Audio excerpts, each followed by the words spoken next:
अस्सलाम वालेकुम दोस्तों, अमेरिका से जावेद राठौर का सलाम।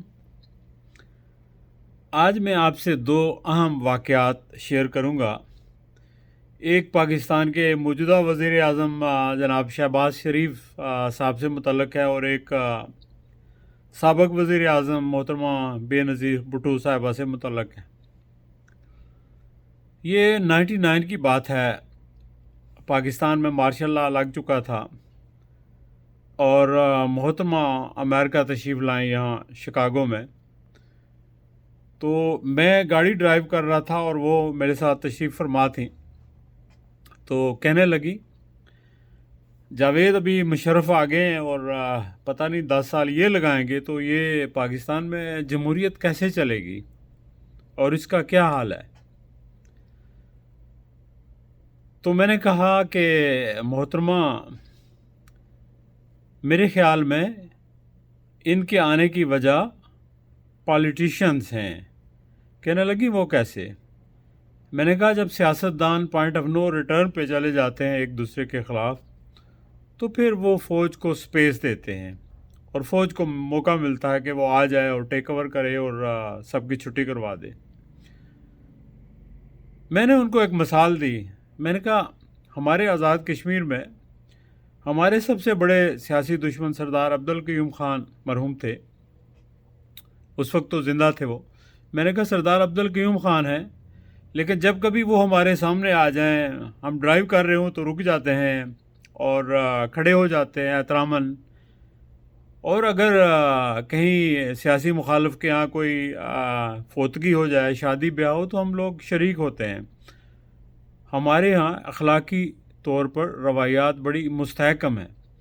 लेकिन इसके बरक्स मैंने पाकिस्तान में देखा है, जब आपकी हुकूमत थी और मियाँ साहब की हुकूमत थी, तो कारकुनों के दरमियान ऐसा लगता था कि जैसा एक मुल्क में आपकी हुकूमत आ गई तो ये समझे कि किसी पाकिस्तान दुश्मन की हुकूमत आ गई, और अगर उनकी हुकूमत आ गई तो आपके लोग भी ऐसा ही समझते थे। तो ये रवैया ऊपर से नीचे तक जब तक तब्दील नहीं होगा तो उस वक्त तक कभी भी जमहूरियत बेहतर नहीं होगी, मुस्तहकम नहीं होगी। तो कहने लगी कि अब इसका क्या हाल है। मैंने कहा, जी अगर मैं आपकी जगह हूँ तो मैं मियाँ साहब से बात करूँ, जो इस वक्त जद्दा में थे उस वक्त मियाँ साहब, और पॉलिटिशियंस जो है अपना कोई कोड ऑफ एथिक्स तय करें कि इससे आगे हमें नहीं जाना चाहिए। उस वक्त ज़ाहिर है कि इमरान खान ने सियासी पार्टी नहीं बनाई थी शायद, मेरा ख्याल है बना ली थी, लेकिन वो इतने मंजर पे इतने ज़्यादा नहीं थे। तो कोड ऑफ एथिक्स तय कर लें और उससे आगे नहीं जाना चाहिए, एक रेड लाइन होनी चाहिए।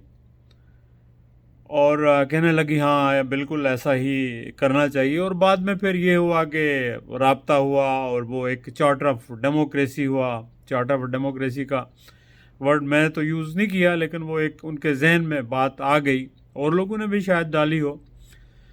तो लेकिन चार्टर ऑफ डेमोक्रेसी का क्या हुआ ये बाद में आपने देखा कि फिर उसके बावजूद मियाँ साहब किस तरह वो काला कोट पहन के सुप्रीम कोर्ट पे पहुंच गए, और फिर जब उनकी हुकूमत थी तो जरदारी साहब को टाइम देकर भी वो नहीं मिले।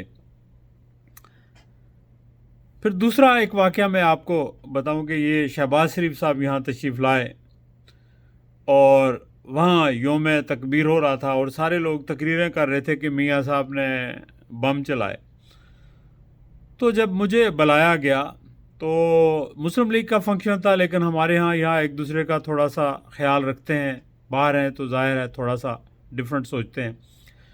तो मैंने कहा, जी कि आप लोग सारे ज़्यादती कर रहे हैं, असल इसके बानी जुल्फ़कार अली भुट्टो हैं, तो ये क्रेडिट उनको जाता है। मियाँ साहब को एक क्रेडिट है कि उन्होंने एक जमात को, जिसको हमेशा फ़ौजी जर्नैल एक लोंडी के तौर पर इस्तेमाल करते रहे इक़्तिदार के लिए, उसको एक सियासी जमात बनाने की कोशिश की, ये क्रेडिट है उनका। लेकिन जहाँ तक बम चलाने का है, वो तो कोई भी होता उस वक्त, तो उसने चलाने ही थे, आप होते, मैं होते, कोई भी होता। जब हिंदुस्तान ने चला लिए तो फिर सब ने चलाने थे।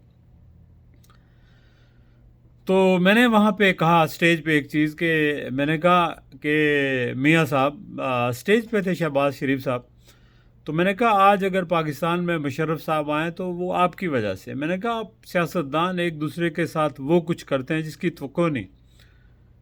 میں نے کہا کہ جب زرداری صاحب شاید دودھ امپورٹ کر رہے تھے تو آپ نے ان کا دودھ روک لیا، اور آپ وہ جو ہے وہ لوہا آپ امپورٹ کر رہے تھے تو انہوں نے وہ لوہا روک لیا، آپ کے جہاز روک لیے۔ تو میں نے کہا یہ امیچورٹی ہے آپ پالیٹیشینز کی، جس کی وجہ سے جمہوریت بار بار ڈیریل ہوتی ہے۔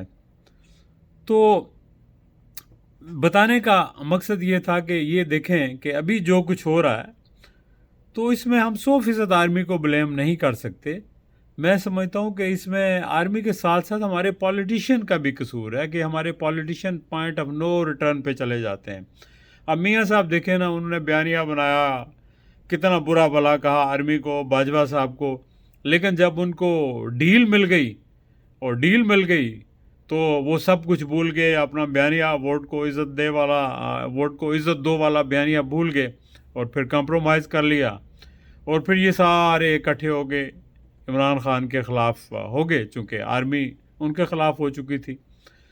تو یہ چوہے بلی کا جو کھیل ہے، اس میں ہمارے سیاستدان میں سمجھتا ہوں کہ بنیادی طور پر زیادہ اس کے ذمہ دار ہیں، ان کے رویوں کی وجہ سے۔ اور پالیٹیشینز میں بہت سارے ایسے لوگ ہیں جو بالکل اقتدار کے لیے سب کچھ کرنے کے لیے تیار ہیں، تو ان کی وجہ سے جمہوریت کو نقصان پہنچتا ہے۔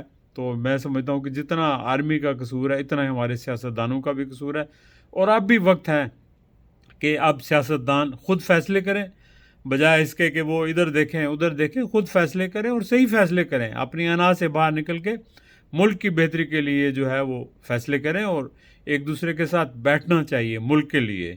یہ آپ کی ذات کا مسئلہ نہیں ہے، یہ ملک کا مسئلہ ہے۔ تو چلیں دوستو، اپنا خیال رکھیے گا، انشاءاللہ پھر آپ سے کسی اور حوالے سے بات ہوگی۔ خدا حافظ۔